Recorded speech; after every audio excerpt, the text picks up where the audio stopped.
Now here is what some of you were waiting for. I think, Paula, you were waiting for this. So you might be like, why are you interacting with a bunch of apes here? What's going on? What does this have to do with earth singing? Well, so I was living in San Diego for a couple years. So this is about 4 or 5 years ago now.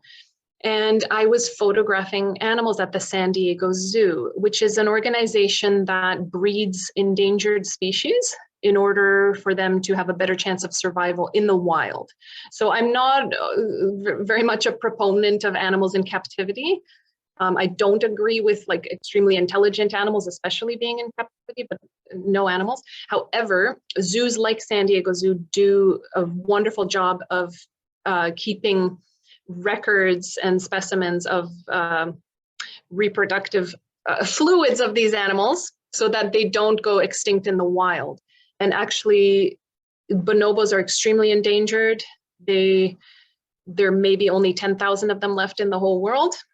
And I think that's unacceptable because they are very close to us genetically. They're 98% to 99% the same DNA as us. And I think it's important to raise awareness for them. So what are bonobos? They are very similar to chimpanzees, but less talked about because there are fewer of them left in the world. They don't kill each other. There has never been an example of them killing another, like one bonobo killing another bonobo in the wild or in captivity. That's very interesting because all other apes, including us, we kill our own species. So bonobos, we can actually learn a lot from them. They're extremely intelligent. Now, because I was invited to sing for them, which was one of the greatest experiences of my life, I developed also a very close relationship with some of them. So as you can see, when I would go to the zoo, they would come to the glass and interact with me, and it was very special. I'm surprised you're not afraid of them. Some of them look curious at you. Well, you wouldn't want to like walk into the enclosure with them because they are very strong. They're like 7 times as strong as humans. And they, even if they didn't want to, they could hurt you accidentally, right? So there's always a glass barrier there, as you can see. Now, the interesting thing that happened was I was really just like photographing them, and the keeper found out that I was an opera singer, and he heard that I was interested to see the bonobo reaction to operatic singing because bonobos communicate in very high pitches. So I thought it would be very interesting to sing for them and to see how they would react to my operatic singing. And he heard about that, and then he invited me. I got to go behind the scenes where the normal zoo guests can't go, and I was able to sing for them. So it was open air. I was separated from them. There's like a trench, so they can't like jump at you or something. But they could hear me like without the glass there. And I was invited to do that several times. And then eventually I went to Wilhelma Zoo in Germany, where they also invited me to do that. So I had like a few years where I just had several encounters like that, where I was able to sing for bonobo grade apes. And it really, that's what opened up my need to use my voice in order to, you know, help our planet, help endangered species, even if, or the destruction of natural habitats, which is actually what the bonobos are facing. So even if it's just me using my voice and like singing live in a natural location, you know, if that raises people's awareness where they're more connected with nature, that I felt was even more powerful perhaps than singing at a concert hall, which is what I generally do.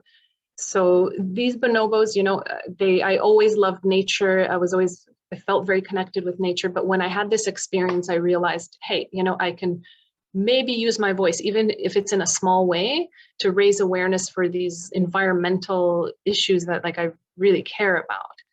And my experience singing for these guys, I mean, it's amazing. They react very similarly like humans, you know, they're curious. I mean, some of them maybe don't like operatic singing, so maybe they're thinking like, oh, when's she gonna stop?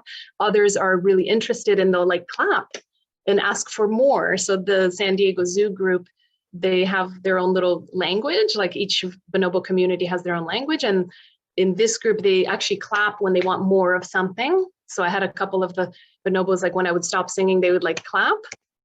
I actually have a picture of that, I think. Yeah, so there's Molly, she's one of the bonobos at San Diego Zoo. And she was clapping in between. And then I'll play you guys just a short clip. This is at Wilhelma Zoo in Germany, so you can see a little bit how these interactions work and how they come up, even though there's a barrier between us. Here, I'll fast forward a little bit so you can see. I'll just back away. You can see when they're coming towards me as I'm.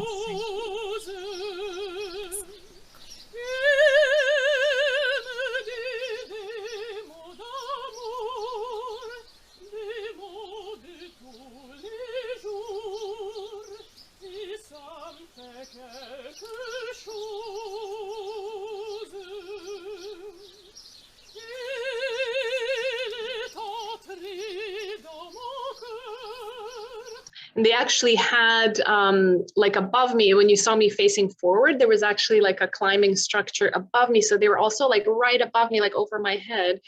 It was very interesting. And I did it for 3 days in a row. And by the third day, even the shyer members of the group like came up very close. So they're interesting, just like humans. Some of them are shy. So you might think, oh, they're not like interested to hear or to come see me. But then after the third day, they had all come up to take a look and to listen. So that was very special. As you can see, they were quite close to me. I wouldn't be able to do that right now with COVID, unfortunately, because viruses and diseases can spread very easily to great apes, and they're a lot more susceptible to respiratory illnesses. So right now, until the whole COVID thing passes, I probably won't be able to do this at zoos. But it was a really wonderful experience. And that is on YouTube if you guys want to see the whole thing, but I won't spend too much time playing a 4-minute long video. So I just wanted to conclude here. We'll go to questions and answers. If you guys want to follow me, if you want to message me, please feel free to do that.